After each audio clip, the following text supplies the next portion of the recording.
akhirnya dia. Yang jangan dinaikkan dulu. Saya harus konsisten dengan perkataan saya. Kalau dia on cam, kami berdua diskusinya di atas. Yang lain naik dulu teman-teman ya.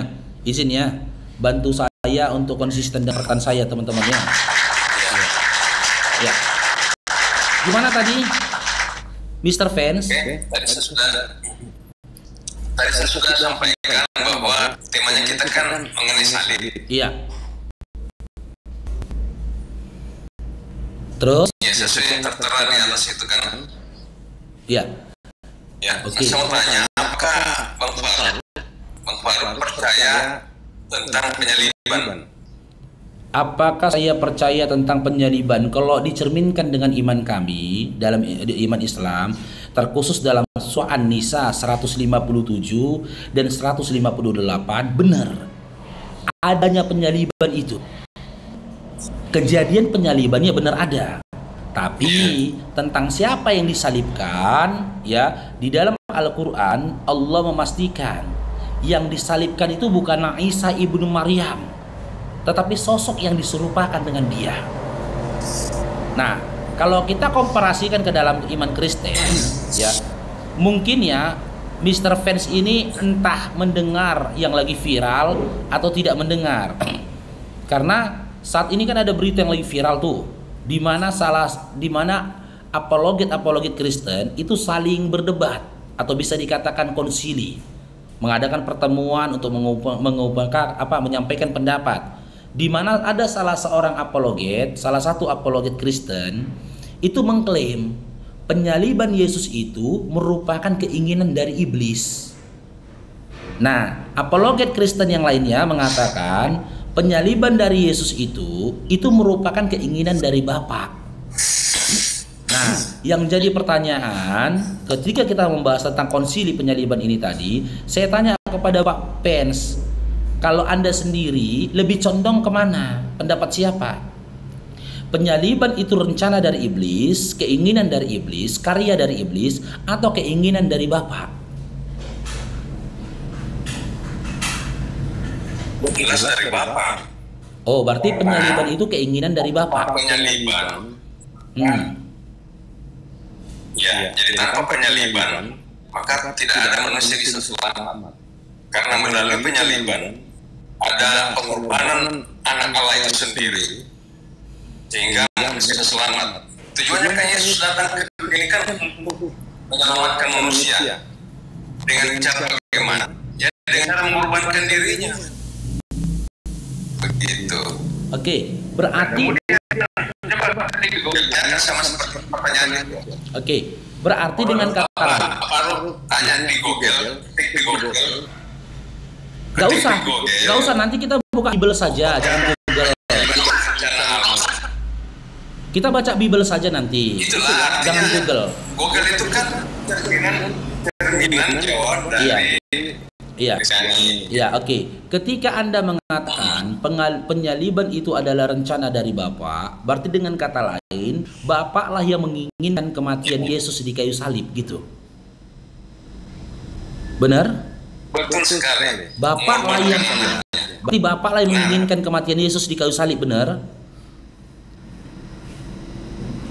Betul. Oke, kita buka ya. Yohanes 8 nomor 42. Ada latar belakangnya. Iya, nanti. Latar belakangnya nanti. Bisa saya cerita dulu? Iya, kita ke keinginan dulu. Kan kita bahas tadi keinginan. Yohanes 8 nomor 40 sampai 44 ya. Ketika Bapa yang menginginkan kematian Yesus dan Mr. Fans ini mengimani itu, apa kata Yesus dalam Yohanes 8 40 44 nih? Ini. Nih. Yohanes 8 40 sampai 44. Tetapi yang kamu kerjakan ialah berusaha membunuh aku. Aku di sini siapa, Pak? Bapak Pence, aku di sini siapa? Yesus, ya. Yesus seorang yang mengatakan kebenaran kepadamu, yaitu kebenaran yang benar dari Allah. Pekerjaan yang demikian tidak dikerjakan oleh Abraham. Kamu mengerjakan pekerjaan bapakmu sendiri. Jawab mereka. Mereka ini siapa? Mr. Pence, mereka di sini siapa? Ya. Mister, ini mereka di sini siapa mereka? Kami. Iya, mereka, ada kata mereka sebelum kata kami. Mereka di sini siapa mereka? Mereka di sini adalah orang-orang Yahudi. Di ayat 41-nya, nomor 41-nya. Ayat 41, kamu mengerjakan pekerjaan Bapak sendiri. Nah, jawab mereka di sini siapa? Mereka ini siapa? Mereka orang Yahudi. Ya, orang Yahudi yang hendak apa Yesus? Orang Yahudi. Ya, orang Yahudi yang hendak membunuh Yesus atau hendak menyelamatkan Yesus? Orang Yahudi di sini. Bagaimana menyelamatkan? Iya, orang Yahudi di sini. Manusia bisa menyelamatkan Tuhan. Iya, orang Yahudi di sini berniat membunuh Yesus kan? Berniat membunuh Yesus ya. Iya. Oke, berniat membunuh Yesus ya. Kata Yesus kepada mereka, jikalau Allah adalah Bapakmu, kamu akan mengasihi aku. Sebab aku keluar dan datang dari Allah. Dan aku datang bukan atas kehendakku sendiri, melainkan dalam mengutus aku. Di nomor 42-nya, Yesus berkata, kalau Allah adalah Bapakmu, akan mengasihi aku. Berarti dari sini kita dapat poin, Bapak itu mengasihi Yesus, tidak berkeinginan untuk membunuh Yesus. Lalu 43 apa katanya? Apakah sebabnya kamu tidak mengerti bahasaku? Sebab kamu tidak dapat menangkap firmanku. Nah, di 44 ini, iblislah yang menjadi bapakmu, dan kamu ingin melakukan keinginan-keinginan bapakmu. Ia adalah pembunuh manusia sejak semula, dan dia tidak hidup dalam kebenaran. Melakukan keinginan-keinginan bapakmu, kehendaknya sendiri, sebab ia adalah pendusta dan bapak segala dusta. Sekarang saya tanya, ketika orang Yahudi berupaya untuk membunuh Yesus, yang jadi bapaknya siapa di sini? Yang jadi bapak mereka siapa di sini? Orang Yahudi. Itu pembahasannya tentang keturunan Abraham yang tidak berasal dari Allah. Iya, mereka adalah pembangkang. Yang tidak berasal dari Allah. Iya, mereka pembangkang. Orang yang tidak mengikut Yesus. Iya, mereka tidak mengikut Yesus karena memang di dalam 2 Korintus 1 nomor 8 begitu dikatakan, orang-orang yang tidak mengenal Yesus, mereka lah yang ingin membunuh Yesus. Kan gitu. 1 Korintus 2 nomor 8. Orang-orang yang tidak mengenal Yesus itu berupaya membunuh Yesus. Makanya saya sepakat. Orang Yahudi yang Anda katakan di situ tadi adalah orang Yahudi yang tidak mengenal Yesus. Karena mereka tidak mengenal Yesus, maka mereka berupaya membunuh Yesus, betul? Betul? Betul. Dan ketika mereka berupaya membunuh Yesus, siapa yang menjadi bapaknya? Oh, itu tidak seperti begitu. Pembunuhan Yesus itu rencana. Iya, nanti kita ke sana loh, Mr. Pen. Iya, nanti kita ke sana. Kita ke argumentasi yang terjadi dulu. Kita dulu latar belakangnya dulu. Gimana? Latar belakangnya dulu. Nggak usah kita pakai menggiring segala, nggak usah. Tidak, saya tidak kita lihat begini. contoh seperti Abraham itu disuruh oleh Allah Bapa untuk mengorbankan anaknya. Nah, apakah itu hal jahat? Tidak. Di situ ada bahwa terjadi supaya Abraham itu punya ketaatan, dan memang dia taat untuk mengorbankan anaknya. Begitu. Oke. Jika Tuhan menurunkan itu latar belakangnya. Jika mau disamakan dengan kisah Abraham, saya tanya kepada Bapak Pence. Ketika Abraham berniat menyelaksanakan ingin mengorbankan anaknya, apakah anaknya jadi dikorbankannya? Apakah anaknya jadi disembelihnya? Tidak jadi ya. Tidak jadi. Ketika Anda katakan Bapak berkeinginan mengorbankan Yesus di kayu salib, apakah Yesusnya jadi mati? Mati berarti keinginan dari Bapak berbeda dengan kondisi yang dihadapi oleh Abraham. Berbeda. Abraham itu, tunggu dulu Pak, tunggu dulu, sabar dulu, tenang dulu. Kita gantian, berdiskusinya gantian ya. Nanti Anda berbicara, baru saya berbicara. Ketika Abraham hendak mengorbankan anaknya, hal itu diurungkan, nggak jadi. Karena apa? Anaknya nggak jadi sembelihnya. Ketika Anda katakan Bapak hendak mengorbankan Yesus, terjadi. Setelah itu Yesus mati di kayu salib. Cuman poin menjadi pertanyaan saya, kajian saya tentang penyaliban ini tadi tidak mengarah kepada hal itu. Kan gitu. Dan saya tidak berupaya untuk memframing kemanapun atau mengarahkan kemanapun. Saya hanya minta Anda jujur membaca Bible Anda dalam Yohanes 8 nomor 40 sampai 44 saya baca tadi. Mereka di situ Anda sudah katakan orang Yahudi yang berupaya untuk membunuh Yesus, betul? Kata mereka di dalam ayat itu, kataku di situ adalah Yesus. Kata mereka di situ adalah orang Yahudi yang hendak membunuh Yesus, betul? Betul? Nah, ketika orang Yahudi ketika orang Yahudi itu berniat hendak membunuh Yesus, siapa bapak mereka kata Yesus? A. Allah, B. Iblis. Kalau membunuh, iya. Siapa bapak mereka? Di dalam Yohanes 8 tadi. Iya, dalam Yohanes 8. Karena kan namanya pembunuh. Iya. Karena namanya pembunuhan itu adalah pekerjaan jahat. Makanya Yesus bilang iblis bapakmu. Berbeda konteks. Oke. Saya ulang ya. Ketika orang Yahudi yang tertulis di dalam Yohanes 8:40-44 tadi berniat ingin membunuh Yesus, siapa yang jadi bapak mereka kata Yesus? A. Allah, B. Iblis.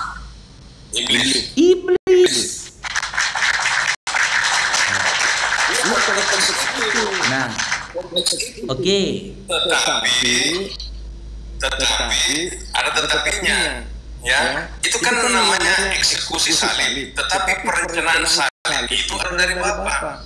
Iya, nanti kita ke sana. Ini kita ke situ. Lalu kita komparasikannya. Anda katakan keinginan untuk menjadikan Yesus mati di kayu salib adalah keinginan Bapak, betul? Ya. Nah, keinginan untuk mematikan Yesus di kayu salib, membunuh Yesus di kayu salib, itu adalah keinginan Bapak, betul? Betul. Di dalam Yohanes 8 nomor 44 sampai 44, ketika orang Yahudi berniat membunuh Yesus, ini mau dikomparasikan. Ketika dalam Yohanes 8 nomor 40 sampai 44, saat orang Yahudi hendak membunuh Yesus, Yesus mengatakan iblis adalah bapaknya. Maka ketika Anda meyakini Bapaklah yang berniat untuk membunuh Yesus di kayu salib, berarti Bapak itu siapa? Allah atau iblis? Iblis.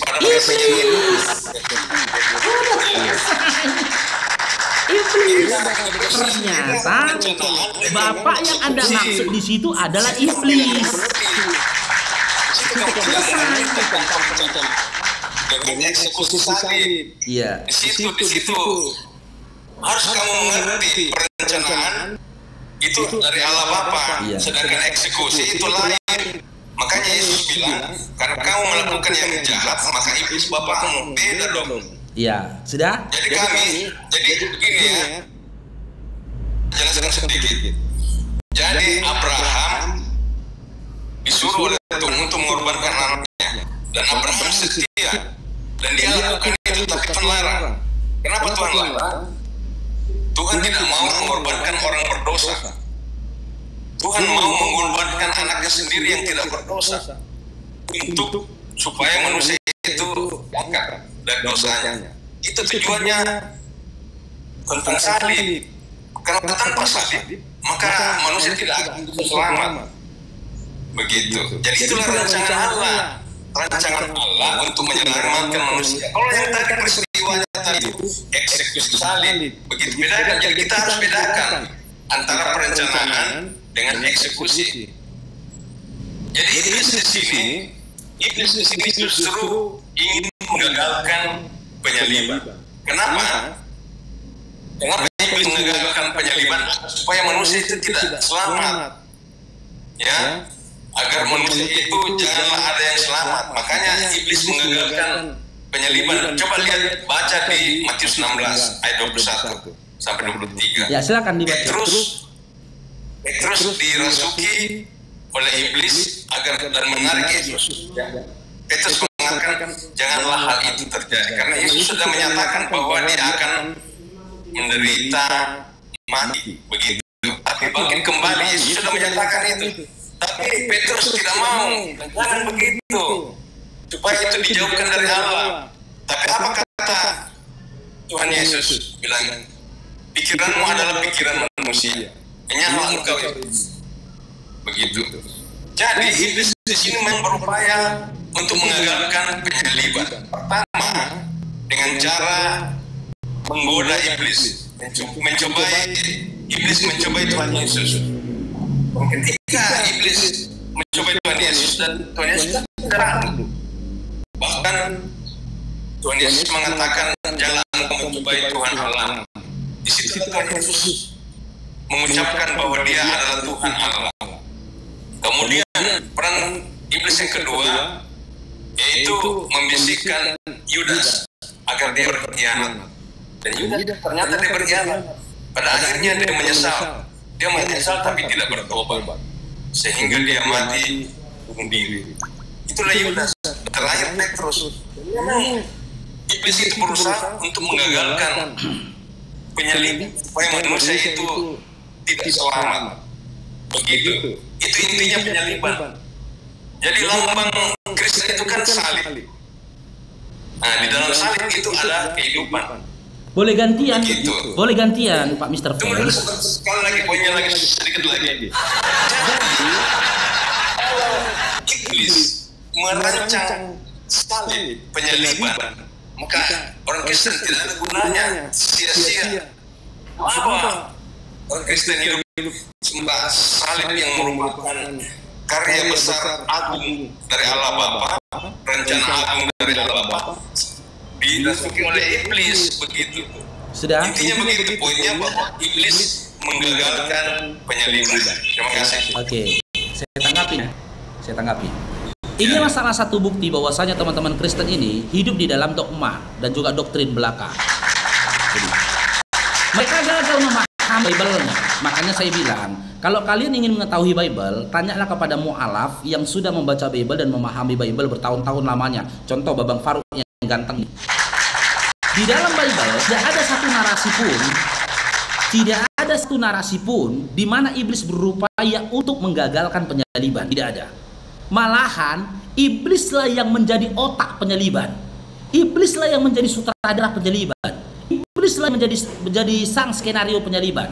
Karena apa? Karena bermuara dari Yohanes 13 nomor 2 dan nomor 2 nomor 3 selanjutnya. Penyaliban tidak akan terjadi jika iblis tidak merasuki Yudas untuk menjual Yesus dengan 30 keping perak. Tidak akan pernah terjadi. Jadi apa yang kalian katakan itu hanya doktrin dan dogma belaka. Bahwasanya iblis berupaya membatalkan penyaliban. Justru iblislah yang menyempurnakan penyaliban, yang merekayasa penyaliban. Karena teman-teman kita nggak punya data lain, nggak punya kisah lain, nggak punya cerita lain selain yang tertulis di dalam Bible. Penyaliban itu bermula ketika Yudas mengkhianati Yesus. Ketika iblis menghasut Yudas, merasuki Yudas. Adapun data di dalam Matius 16 yang disampaikan oleh Bapak Fens tadi, itu tidak ada sangkut pautnya dengan penyaliban.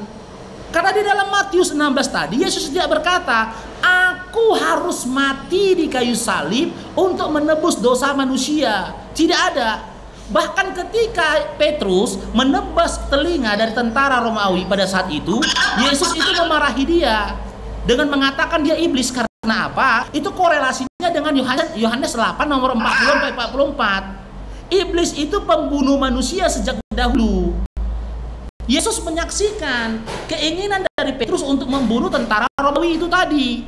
Maka Yesus mengatakan, "Iblis, pergilah kau wahai iblis." Karena Yesus konsisten dengan apa yang dikatakannya dalam Yohanes 8 nomor 40-44. siapapun yang berencana atau berniat untuk membunuh manusia, iblislah yang menjadi bapaknya. Yang kedua, kalau teman-teman Kristen tetap berpegang kepada doktrin dan dogma di mana kekejian dinisbatkan kepada Bapa yang telah mengutus Yesus, agama Kristen itu bisa bubar. Bisa bubar. Berarti ada beberapa pemahaman yang didapat di situ. Yang pertama, ternyata Bapa yang menjadi Tuhannya teman-teman Kristen itu keji. Kenapa keji? Dia membiarkan pembunuhan. Dia membiarkan penganiayaan terhadap Yesus yang dikatakan. Dan yang kedua, dia berarti telah berdusta. Bapak itu telah berdusta dengan perkataannya sendiri. Dia bisa dikatakan munafik. Bapak itu munafik. Kenapa munafik? Karena dalam Matius 3 nomor 17 dia berkata, inilah anakku yang kukasihi. Ini anakku yang kukasihi. Jika memang Yesus adalah anak yang dia kasihi, kenapa dia berencana membunuh Yesus? Munafik. Sedikit lagi Pak, bentar Bapak Fens, bentar. Anda tadi berbicara tidak saya potong. Berarti dia munafik. Yang ketiga, ternyata Tuhannya Kristen itu, ya Tuhannya Kristen itu tidak konsisten. Dia yang membuat aturan, dia yang melanggar. Dalam kitab Keluaran 20, dia menurunkan 10 hukum Taurat kepada Bani Israel. Jangan membunuh. Tapi dia sendiri yang meloloskan dan membiarkan pembunuhan terhadap Yesus yang dia utus. Yohanes 17 nomor 3. Yang keempat, ternyata keinginan dari Bapa, Tuhannya teman Kristen, selaras dengan keinginan iblis. Siapa yang mengatakan? Yesus mengatakan dalam Yohanes 8 nomor 40 sampai 44 tadi, ya, keinginan iblis itu adalah membunuh dia. Keinginan dari iblis membunuh dia. Maka kata Yesus di situ kan, kalau Allah adalah Bapakmu, kau tidak berniat untuk membunuhku, karena aku datang daripada Dia. Tapi yang kau lakukan berupaya membunuhku. Maka iblislah yang jadi bapakmu. Orang-orang yang punya niat buruk terhadap Yesus, orang-orang yang berupaya untuk membunuh Yesus, iblislah yang jadi bapaknya. Lalu kalian nisbatkan, kalian katakan, Bapaklah yang berupaya membunuh Yesus. Jika dikomparasikan, ternyata Bapak dalam iman Kristen itu, menurut perkataan Yesus, adalah iblis itu sendiri. Iblis itu sendiri. Berarti teman-teman Kristen menyembah kepada siapa? Kepada iblis.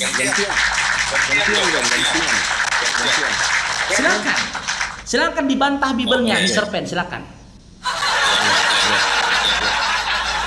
Jadi, tadi kamu bilang orang Kristen itu tidak paham tentang Bible. Justru kami paham karena kami dikuasai oleh Roh Kudus. Berbeda dengan orang luar. Orang yang mualaf itu kan tidak punya Roh Kudus ya. Jadi tidak paham tentang Alkitab. Itu yang pertama. Yang kedua, Allah itu adil. Ya, Allah itu adil dan Allah juga itu kasih. Kenapa Allah itu adil? Jadi kalau ada manusia berbuat jahat, itu harus dihukum. Ya toh? Setuju? Kalau manusia berbuat jahat, itu pasti dihukum karena Allah itu adil. Tetapi Allah juga itu kasih. Ya? Allah itu kasih. Seharusnya manusia yang harus dihukum akibat dosa-dosanya. Tapi Allah tidak mau menghukum manusia. Justru dia mengorbankan anaknya. Nah, disitulah Allah itu kasih. Dia mengasihi anaknya, mengorbankan anaknya, sehingga manusia bisa selamat. Disitulah sebetulnya esensi dari salib. Ya, tidak mungkin manusia bisa selamat tanpa pengorbanan. Ya, makanya kan tidak perlu ada korban-korban binatang. Setiap Tuhan tidak perlu itu karena Tuhan Yesus sudah melakukan itu, mengorbankan dirinya ganti kami. Ya, jadi tidak ada pengorbanan daging, pengorbanan hewan tidak ada lagi. Satu kali dilakukan oleh Yesus. Dan itu adalah merupakan rancangan apa? Kalau yang tadi yang Anda maksudkan tadi itu masalah eksekusi di lapangan, itu yang disebutkan oleh Yesus. Tapi mengenai grand design tentang penyaliban, rencana penyaliban itu sendiri adalah dari sang Bapa, karena memang mengorbankan anaknya ganti kami yang memang harus berdosa, yang harus disalib. Tapi Allah tidak mau kami yang disalib, maka dia gantikan anaknya, anak yang tunggal, sama seperti Abraham mengorbankan anaknya yang tunggal Ishak. Begitu. Terima kasih. Oke, coba kita kaji teman-teman ya. Mr. Vance ini ketika dia mengatakan Tuhan adil, apakah perkataan itu berangkat dari pemikiran yang logika atau pemikiran yang sehat? Kita uji. Sekarang saya tanya Mas kepada Mr. Vance, apakah adil menurut Anda ketika orang tidak berdosa harus dikorbankan untuk menebus dosa orang yang berdosa? Siapa yang tidak berdosa? Manusia itu semua berdosa. Oke, berarti Yesus berdosa. Berarti Yesus berdosa. Berarti Yesus berdosa. Tidak, Yesus tidak berdosa. Nah, itu yang saya maksud. Yesus yang saya maksud. Yang saya maksud, dengar dulu. Mr. Vance. Sabar dulu, Mr. Vance. Anda tadi katakan Tuhan Anda itu adil. Makanya saya bilang, coba kita kaji ya. Adil menurut Mr. Vance ini, apakah berangkat dari logika yang sehat atau dari logika falasi?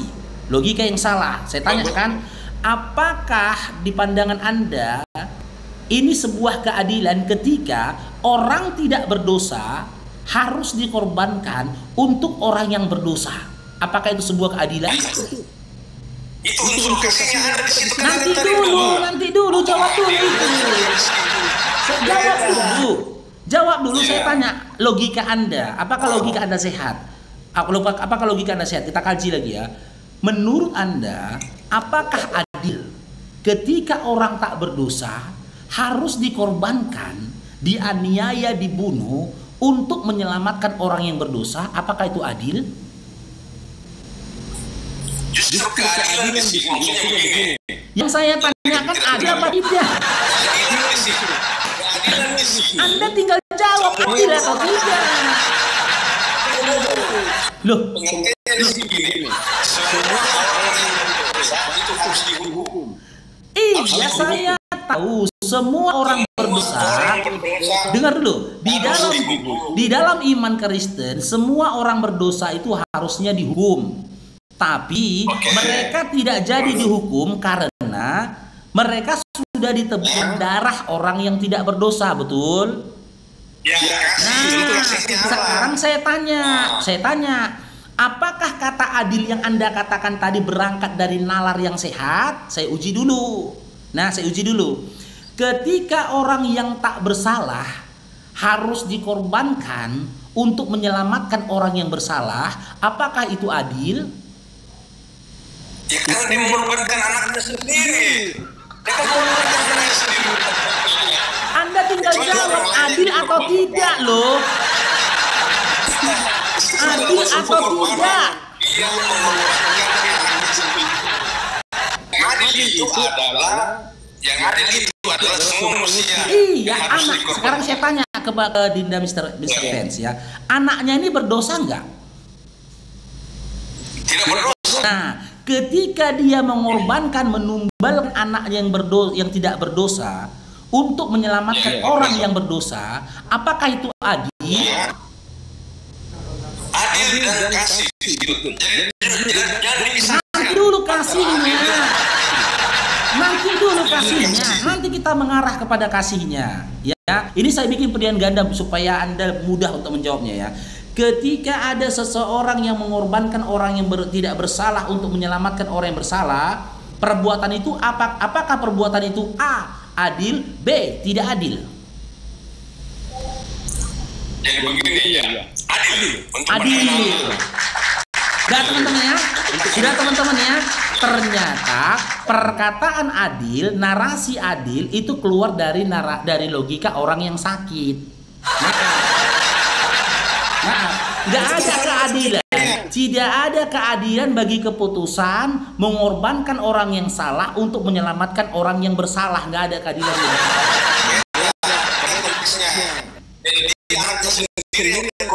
Bukan orang lain. Karena ini keinginan pribadi kalian. Ini keinginan Bible kalian. Gantian bentar, Pak. Bentar. Sebentar. Ada kasih. Sebentar. Keadilan doang yang Ya, sebentar. Ini saya buktikan bahwasanya teman-teman Kristen ini berpendapat dan beriman itu di luar konteks Bible. Mereka berkata dan memutuskan sesuatu di luar konteks Bible. Karena apa? Di dalam kitab Amsal, makanya saya katakan Anda itu tidak, maaf ya, Anda itu tidak waras, maaf. Dan Anda membantah Bible. Kenapa saya katakan begitu? Karena Bible Anda yang mengatakan begitu. Nih, saya buka Amsal 1 nomor 18. Nih. Ketentuan dari Tuhan dalam Bible Anda tidak seperti yang Anda katakan. Anda tadi sepakat ketika orang tidak bersalah dikorbankan untuk menyelamatkan orang bersalah. Bible Anda kata begitu, tapi Bible Anda tak menginginkan itu. Bible Anda menginginkan orang fasik dipakai sebagai tebusan bagi orang benar. Dan pengkhianat sebagai ganti orang jujur. Bible Anda menginginkan orang yang bersalah itulah yang harus dikorbankan untuk orang yang benar. Dan orang pengkhianat sebagai ganti atas orang jujur. Tapi pemikiran Anda kebalik dengan isi Bible kalian. Anda mengatakan sebuah keadilan bagi Tuhan kalian ketika orang benar itu dikorbankan untuk orang yang salah. Sementara Bible kalian sendiri mengatakan bahasanya yang harusnya terjadi orang yang dipakai sebagai tebusan orang yang benar.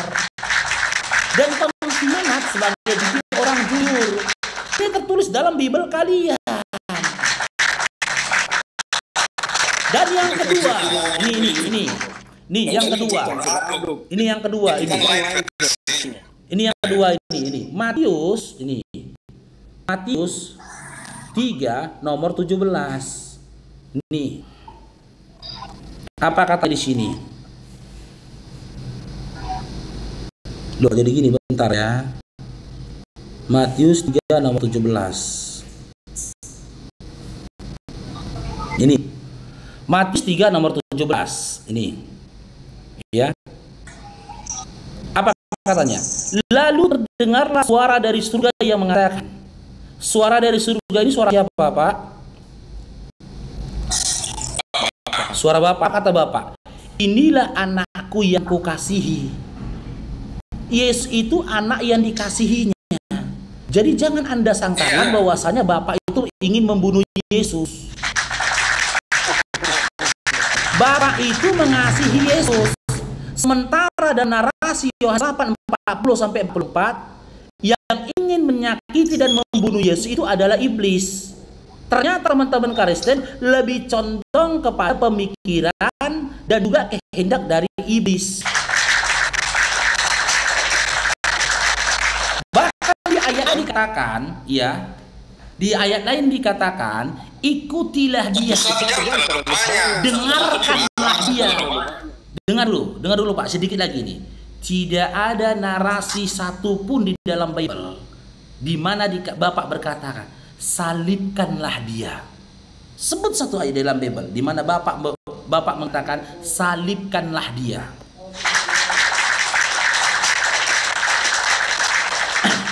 Setelah iblis membuat narasi dan skenario pembunuhan Yesus dengan mati di kayu salib, yang mendapatkan manfaat atas itu siapa?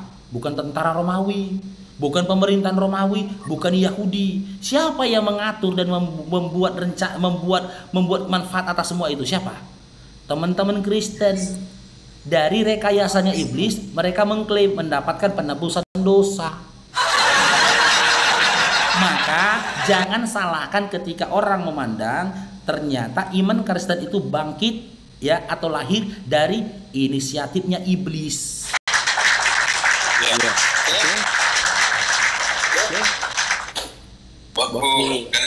Jedel, selamat datang di kebenalan. Jadi intinya tadi saya bilang iblis itu ingin menggagalkan penyaliban. Tidak ada. Datanya Pak, datanya. Saya minta datanya. Di mana data dalam Bible dikisahkan iblis berupaya menghentikan penyaliban atau menggagalkan penyaliban? Mana datanya? Datanya tadi Matius 16. Tidak ada narasi dari Yesus mengatakan iblis kau berupaya menghentikan penyalibanku. Tidak ada Pak. nggak ada. Nah, nggak ada maksudnya. Makanya gini loh, Bapak Mr. Fans, bedakan dulu antara doktrin dengan dalil. Ketika Anda berbicara menggunakan dalil, jangan menggunakan doktrin. Kita tolak itu ya. Tunjukkan Matius 16-nya. Di mana data di situ Yesus melarang iblis untuk Yesus mengatakan iblis berupaya menghentikan penyaliban mana? Mana narasi dalam Matius 16? Aku baca Matius 16 itu udah ratusan kali, Pak. Tidak ada narasi dalam Matius 16 di mana Yesus berkata, "Jangan kau hentikan penyalibanku iblis." Nggak ada.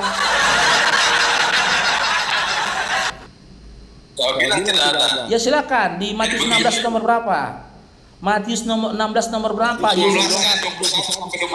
Oke, kita baca ya. Kita buka data dulu. Matius 16 nomor 21 sampai 23. Nih datanya. Kita lihat ya, di mana narasi Yesus mengatakan, "Iblis, kau berupaya menghentikan penyaliban. Jangan hentikan penyaliban wahai iblis." Nggak ada. Itu doktrin, akal-akalan dari bapak-bapak gereja itu. Nih. Sejak waktu itu Yesus mulai menyatakan kepada murid-muridnya bahwa ia harus pergi ke Yerusalem dan menanggung banyak penderitaan dari pihak tua-tua, imam-imam kepala dan ahli-ahli Taurat, lalu dibunuh dan dibangkitkan pada hari ketiga. Ingat Pak ya, ini tinta hitam, perkataan Yesus ya. Ini bukan perkataan Yesus, tapi menurut kalian ini adalah tulisan dari persaksian, bukan perkataan Yesus ini ya. Ini cerita. Aduh Pak, nggak mungkin lah perkataan Yesus. Masa Yesus yang mengarang cerita? Sejak waktu itu Yesus mulai menyatakan. Ini cerita Pak yang tidak diketahui kebenarannya. Menyatakan kepada muridnya. Sabar dulu, tapi Matius 16 sudah kita bahas, Matius sudah sini. Iya, ini bukan dulu Pak. Coba jujurlah.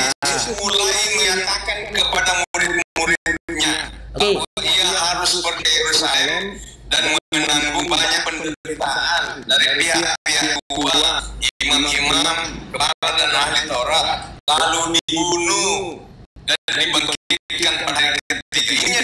Ya, yang saya tanyakan ini Pak ya, yang saya tanyakan, tulisan dari sejak sampai dengan diakhiri dengan kata manusia, ini perkataan Yesus atau cerita yang dituliskan oleh si penulis?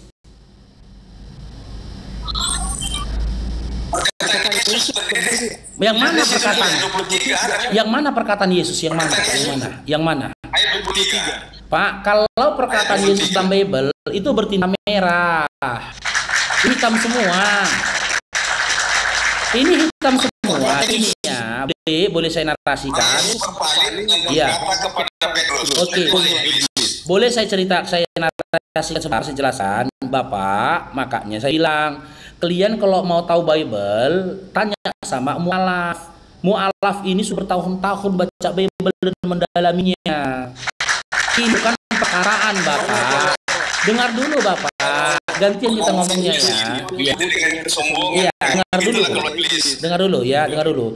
Ini cerita Bapak, di mana Matius yang katanya penulisnya adalah Matius menceritakan tentang kejadian saat itu. Ini cerita, bukan informasi yang dikatakan oleh Yesus.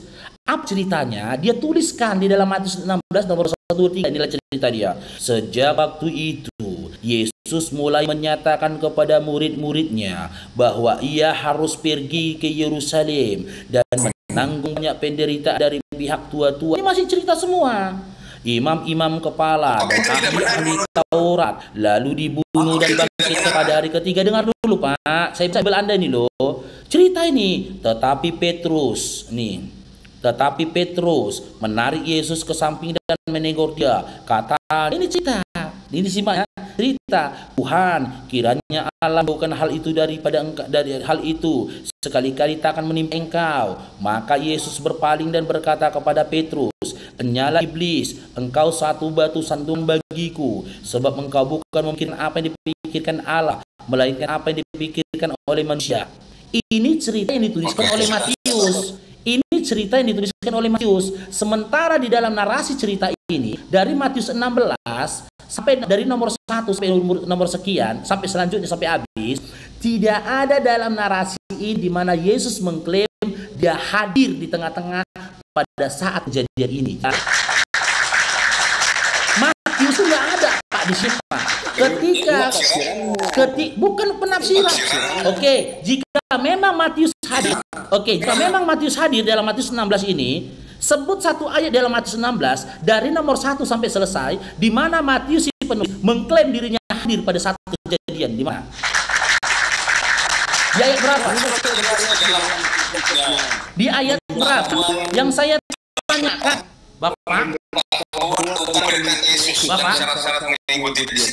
Bapak, yang saya tanyakan, sabar Pak, saya tanyakan, jika Anda mengklaim dan mengatakan Matius hadir pada saat dialog terjadi antara Yesus dengan Petrus, sebut di ayat berapa dikatakan Matius itu ada pada saat kejadian itu? Di ayat berapa? Ini kan para murid yang hadir semua. Yesus dihadiri oleh semua murid. Dimanapun Yesus berada, di situ ada murid. Bagaimana caranya? Pak, jangan ngarang lah, jangan ngarang-ngarang, jangan berangan-angan, jangan berangan-angan. Saya minta data. Jika memang ada kalimat seperti sejak waktu itu Yesus menyatakan kepada muridnya, dari mana itu kalau tidak ada dia? Bagaimana? Nah, ini yang mau kita kaji. Apakah tulisan yang tertulis dalam kitab Matius ini adalah benar? Karena gini loh Bapak dengar ya. Di dalam kitab yang kalian imani adalah kitab Injil. Selain kitab Matius, itu ada kitab Petrus, betul? Betul kan? Nah, di dalam narasi Matius 16 nomor 21 sampai 23, di situ ada narasi dialog antara Yesus dengan Petrus. Petrus yang dimaksud itu adalah Petrus muridnya Yesus. Jika memang apa yang dituliskan Matius ini selaras, jika memang apa yang dituliskan Matius ini benar adanya, dialami oleh Yesus dan juga Petrus, salah satu penulis dalam Bible itu ada namanya Petrus, disebut dengan kitab Petrus. Coba sebutkan Pak, tulisan yang dituliskan Matius ini apakah tertulis dalam kitabnya Petrus? Apakah tertulis dalam kitab Petrus dengan narasi yang sama? Gak ada Pak. Dalam kitab Matius 16, Matius mengisahkan kisah Petrus dengan Yesus. Tapi di dalam kitab Petrus, yang dimana penulisnya adalah Petrus nggak menceritakan hal itu. Kan aneh. Analoginya itu sama gini Pak. Gini Pak, sama analoginya begini Pak. Saya ini pelaku kejadian. Saya sabar dulu lah Pak.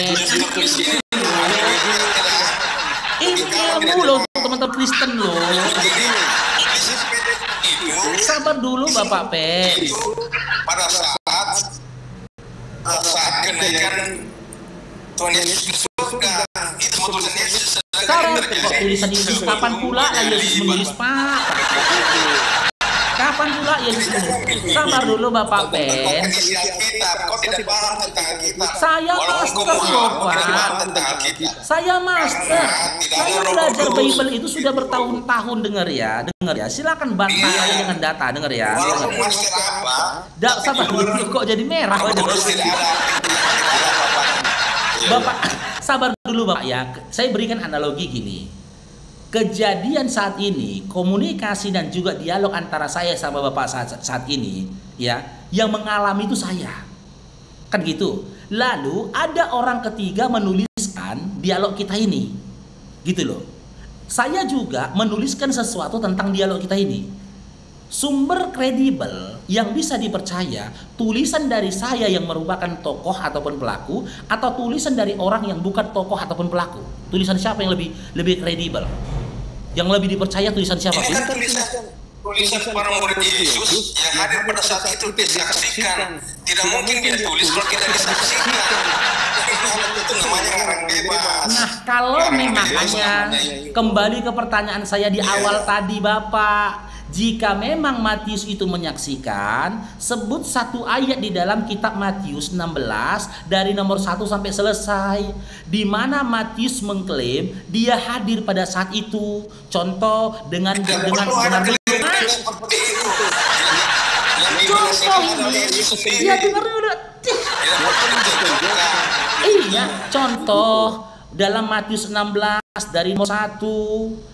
Matius itu meredaksikan, lalu aku Matius menyaksikan sebuah kejadian atau komunikasi bahwasanya Yesus berkata, adakah seperti itu? Gak ada Pak, gak ada. Karena apa? Itu buktinya dia tidak ada di TKP Pak. Dia gak ada di TKP. Di tengah aja tulisannya ini tertolak. Makanya dulu ketika aku masih Kristen, ku baca tulisan Matius ketika menceritakan tentang Petrus, ku baca kitab Petrus yang diimani pada saat itu tulisan dari Matius, tulisan dari Petrus, aku heran. Petrus yang jadi pelaku, kok Matius yang menuliskan? Sementara Petrus menuliskan, tapi dia tidak tuliskan kisah yang tertulis yang dikatakan disaksikan oleh Matius. Ini kok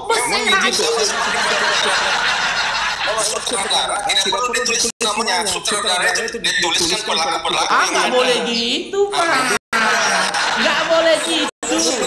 Sebuah film saja Bapak sebuah film saja sebelum dimulai dibuat itu nama sutradara si Fulan, produsernya si Fulan, pemainnya si Fulan. Nggak ada sutradara yang tidak menuliskan namanya Pak. Karena apa? Jika ada yang dalam alur cerita tidak pernah ada sutradara yang menuliskan namanya, itu ngomong kosong. Loh, Bapak bilang tidak ada sutradara yang menuliskan namanya. Ini kan alur cerita. Saya buktikan ya. Kalau saya bisa buktikan. Kalau saya bisa. Bapak dengar ya. Ini teman-teman ya, untuk kesekian kalinya saya buktikan bahwasanya Bapak Mr. Fans ini masih Kristen karena nggak tahu Bibelnya. Dia tadi mengatakan tidak ada sutradara yang menuliskan namanya. Ingat ya, itu tadi perkataan Anda. Saya buktikan ini. Satu-satu saya tunjukkan kepada Anda. Nih, si sutradara menuliskan namanya. Nih, saya buktikan ya. Dituliskan namanya. Dimulai dari kitab Galatia 1. Dia tuh sutradara menuliskan namanya dari Paulus. Udah? Ditulis namanya kan? Lalu kita pindah. Ini. Sabar dulu Bapak. Bapak bilang tadi sutradara nggak mungkin nulis namanya. Sabar dulu Bapak. Bapak. Ini Bapak. Efesus 1 dari Paulus. Menulis namanya. Kolose 1. Semua ini di dalam tulisannya Paulus ini. Kolose 1. Apalagi nih? Kita buka ini. Dari Paulus. Kena lagi Bapak. Hanya saya bilang, kalian masih Kristen karena nggak tahu Bibel kalian. Semua tulisan Paulus kalau dikembalikan dari nomor 1, Kolose 1 nomor 1 dari Paulus, Efesus 1 nomor 1 dari Paulus, Galatia 1 nomor 1 dari Paulus, Roma 1 nomor 1 dari Paulus. Apalagi Filipi 1 nomor 1 dari Paulus. Saya nggak mungkin tahu ini kalau saya tidak baca Bibel dulu Bapak. Makanya aku bilang, kalian kalau mau tahu tentang Bibel, kalian tanya sama mu'alaf yang sudah fasih bacanya, sudah fakih bacanya. Kalian akan jadi pendeta yang hebat. Gitu loh. Jadi yang mau kita sampaikan begini teman-teman, pemikiran yang gak masuk akalnya. Matius menuliskan kisah antara Yesus dan Petrus dalam Matius 16 nomor 21 sampai 23. Petrus pun mengambil bagian dengan menuliskan kitab dalam kitab Petrus. Tapi narasi yang disampaikan Matius narasi yang disampaikan Matius tentang diskusi antara Yesus dengan Petrus ya tidak dituliskan Petrus dalam kitabnya. Di situ yang nggak masuk akalnya. Makanya saya bilang cobalah baca Bibelnya itu dengan hati yang jujur gitu loh, pemahaman yang jujur Bapak. Sekarang saya tanyakan Bapak, gini Bapak, di dalam Matius 16 dari nomor 1 sampai. Kenapa bertanya terus? Kita harus bertanya sekali-sekali juga. Masa begitu? Teman-teman, tetep layar lah teman-teman, Love Orange-nya. Bentar Pak, ya, biar kuat komen kita. Boleh nggak saya tanya sekarang? Boleh. Boleh nggak saya tanya sekarang? Boleh, bentar Pak. Saya minta penonton tetep layar dulu, biar jangan rungkat. Saya minta teman-teman tetep layar dulu. Tadi saya mengatakan, Tap layar teman-teman, tolong tap layar Love Orange-nya teman-teman ya, biar kuat komalku. Ini resikonya besar teman-teman. Aku naik dengan satu akun nih. Aku naik dengan satu akun. Saya mengatakan, Mudah kena rungkat ini teman-teman. Karena saya tidak punya akun cadangan untuk naik ke atas. Tolong bantu tap layarnya Love Orange-nya teman-teman ya. Saya nggak bikin WL itu. WL nggak ada saya buat. Ya silakan Bapak Mr. Fans. ya. Tadi saya sudah katakan di awal bahwa iblis itu rencananya untuk menggagalkan salib penyalibannya, dan itu yang dialami. Dan nggak ada data ya. Nggak ada data ya. Narasi itu nggak ada datanya ya. Itu yang dialami oleh Nabi Isa maksudnya. Jadi Nabi Isa tidak jadi disalib. Itulah tujuan daripada iblis untuk menggagalkan penyaliban. Jadi Isa kan tidak disalib karena itu adalah karya iblis. Makanya itu iblis senang sekali bisa disalib. Makanya banyak iblis berbondong-bondong masuk Islam, beragama Islam. Itu dia poinnya. Di mana datanya iblis masuk Islam, Pak? Itu Alkitab. Enggak, di mana dikatakan iblis masuk Islam? Di mana? Datanya di mana? Sama aja. Hah? Di mana datanya? Iya, di mana datanya? Di dalam Al-Qur'an dikatakan iblis masuk Islam. Di surat apa, ayat berapa gitu loh. Surat Al-Jin, Surah Al-Jin ayat berapa? Saya sudah bertahun-tahun baca Quran, Pak. Bahkan saya lebih intens baca Quran ketimbang saya baca Bible dulu. Saya sudah ratusan kali baca Quran itu, Pak. Dalam surah Al-Jin tidak ada narasi seperti itu. Bapak, saya tanyakan kepada Anda, di mana datanya di dalam Al-Quran? Gini Pak ya, jangan ketika Anda tidak mampu lagi berdialektika, tak mampu lagi untuk berdiskusi, amarah Anda memuncak hingga menyatakan narasi yang mengarah kepada fitnah dan juga hujatan. Nggak boleh begitu. Saya tahu Bapak saat ini sudah marah, wajah Bapak sudah merah. Tapi gini Pak, kita boleh, narasi kita boleh keras, tapi hati harus tetap dingin. Di mana? Di surah Al-Jin ayat berapa? Ayat berapa? Iya, ayat berapa dikatakan ada jin masuk Islam? Di surat apa, ayat berapa Pak? Udah marah dia nih weh. Udah kalian buktikan kan? Kalian udah saksikan kan? Mu'alaf ini bukan kaleng-kaleng loh. Mu'alaf ini bukan kaleng-kaleng. Makanya saya bilang mu'alaf itu salah satu apologet yang paling ditakuti teman-teman Kristen termasuk pendeta. Karena apa? Karena mu'alaf ini berupaya menguasai kedua kitab itu tadi, baik Quran maupun hadis, baik Quran maupun Bible. Surat Al-Jin ayat 1 sampai 11. Ya, baca Pak, silakan Pak. Di mana narasinya itu dikatakan bahwasanya Sayyid Iblis itu masuk Islam, di mana Pak? Baca Pak, baca. Nomor 1 sampai 11, sampai selesai surah Al-Jinnya pun silakan dibaca Pak. Kita berikan Bapak waktu, silakan. Ya. Jadi makhluk Allah beriman juga memiliki kewajiban untuk beriman dan ada yang masuk Islam. Hah? Ya. Itu di ayat berapa? Di ayat berapa iblis dikatakan masuk Islam? Ayat 11. Iblis masuk Islam katanya. Ya. Pokoknya di surat Al-Jin ayat 1 sampai 11 kau baca. Iya, nggak ada Pak. Saya udah baca itu Pak. Dari ayat 1 sampai 11 tidak ada dikatakan bahwasanya iblis masuk Islam.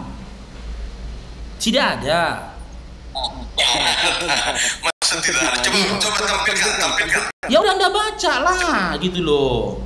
Nih saya buktikan ya. Saya buktikan kedustaan dari Bapak ini. Karena dia kalah dalam berdebat, tak bisa membela imannya, hingga akhirnya dia menebarkan fitnahan terhadap Islam ya. Kita buka ya. Di mana narasinya dikatakan iblis masuk Islam nih. Nih ya. Nih, kita mulai dari nomor 1 ya, ayat 1 ya. Katakan Nabi Muhammad SAW, telah diwahyukan kepadaku bahwa sekumpulan jin telah mendengarkan bacaanku. Sekumpulan mendengar bacaan Nabi, lalu mereka berkata, kami telah mendengarkan bacaan yang menakjubkan, yaitu Al-Quran. Jin memuji Quran ya, tapi nggak ada riwayat menyatakan di dalam Bible jin itu memuji Bible, nggak pernah itu. Yang memberikan petunjuk ke jalan yang benar ya, jadi jalan yang lurus itu adalah Quran. Lalu kami beriman kepadanya dan kami sekali tidak mempersekutukan sesuatu dengan kami. Tidak ada ya narasi iblis masuk dalam Islam. Dan sungguhnya maha tinggi keagungan Tuhan kami, dia tidak bersih, tidak benar ya. Nomor 4 ayat 4, dan sesungguhnya orang yang bodoh antara kami dahulu selalu mengucapkan perkataan yang melampaui batas terhadap Allah. Ayat 5, dan sesungguhnya kami mengira bahwa manusia dan jin itu tidak akan mengarahkan perkataan yang dusta terhadap Allah. Nomor ayat 6, dan sesungguhnya ada beberapa laki-laki dari kalangan manusia yang meminta perlindungan kepada beberapa laki dari jin, tetapi jin menjadikan mereka manusia bertambah sesat ya. 7, dan sesungguhnya mereka jin mengira seperti kamu, yaitu orang musyrik Mekah yang juga mengira bahwa Allah tidak akan membangkitkan kembali siapapun pada hari kiamat. Ayat 8, sesungguhnya kami jin telah mencoba mengetahui rahasia langit. Maka kami mendapatnya penuh dengan penjagaan yang kuat dari panah api. Ayat 9, dan sesungguhnya jin dahulu dapat menduduki beberapa tempat di langit itu untuk mencuri dengar berita-beritanya, tetapi sekarang siapa mencoba mencuri dengar berita itu pasti akan menjumpai panah api yang mengintainya untuk membakarnya. Ayat 10, dan sesungguhnya jin tidak mengetahui adanya penjagaan itu. Apakah keburukan yang dihendaki bagi orang di bumi atau Tuhan mereka menghendaki kebaikan baginya? Ayat 11 nih, dan sesungguhnya di antara jin ada yang soleh dan ada juga kebalikannya. Kami menempuh jalan yang berbeda. Di mana di sini dikatakan iblis masuk Islam, Pak? Mana iblis masuk Islamnya, Pak? Mana iblis? Udah kita baca loh. Gini Pak, saya minta tolong. Saya boleh minta tolong gini Pak, saya sampaikan Pak, ya. Silakan Anda menjadi Kristen, tapi pada waktu yang sama Anda jangan jadi penipu, Pak. Tolong. Silakan jadi Kristen, tapi pada waktu yang sama jangan jadi penipu. Nah, Anda menipu, Anda mengatakan di dalam surah Al-Jin dikisahkan iblis masuk Islam. Kalau itu disalib sementara kita mau bilang tidak disalib, itu kan penipu namanya. Oke, kalau saya bisa buktikan bahwasanya Yesus tidak disalib, apakah Anda mau menerima data saya? Oh, tidak mungkin. Saya buktikan ayat dalam Bible Anda. Yesus tidak disalib. Yesus tidak disalib. Gimana? Siap? Saya buktikan Bible Anda mengatakan Yesus tidak disalib. Mau saya tunjukkan datanya? Mau saya tunjukkan datanya? Oke, simak teman-teman ya.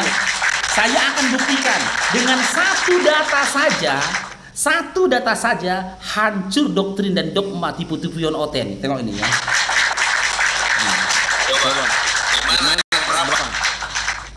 Nih. Kita buka dalam kitab Lukas 22. Ini. Lukas 22. Ini saya akan buktikan Yesus tidak disalib. Yesus anak Maria tidak disalib. Perikopnya ya, rencana untuk membunuh Yesus. Dan perikop kedua di ayat 3-nya, Yudas mengkhianati Yesus. Nah, yang mau saya bawa di sini ayat 69-nya Pak, di panjang ya, yang merah perkataan Yesus. Makanya tadi saya bilang Matius 16 yang Anda sampaikan itu bukan perkataan Yesus, tapi cerita yang diceritakan oleh si penulis.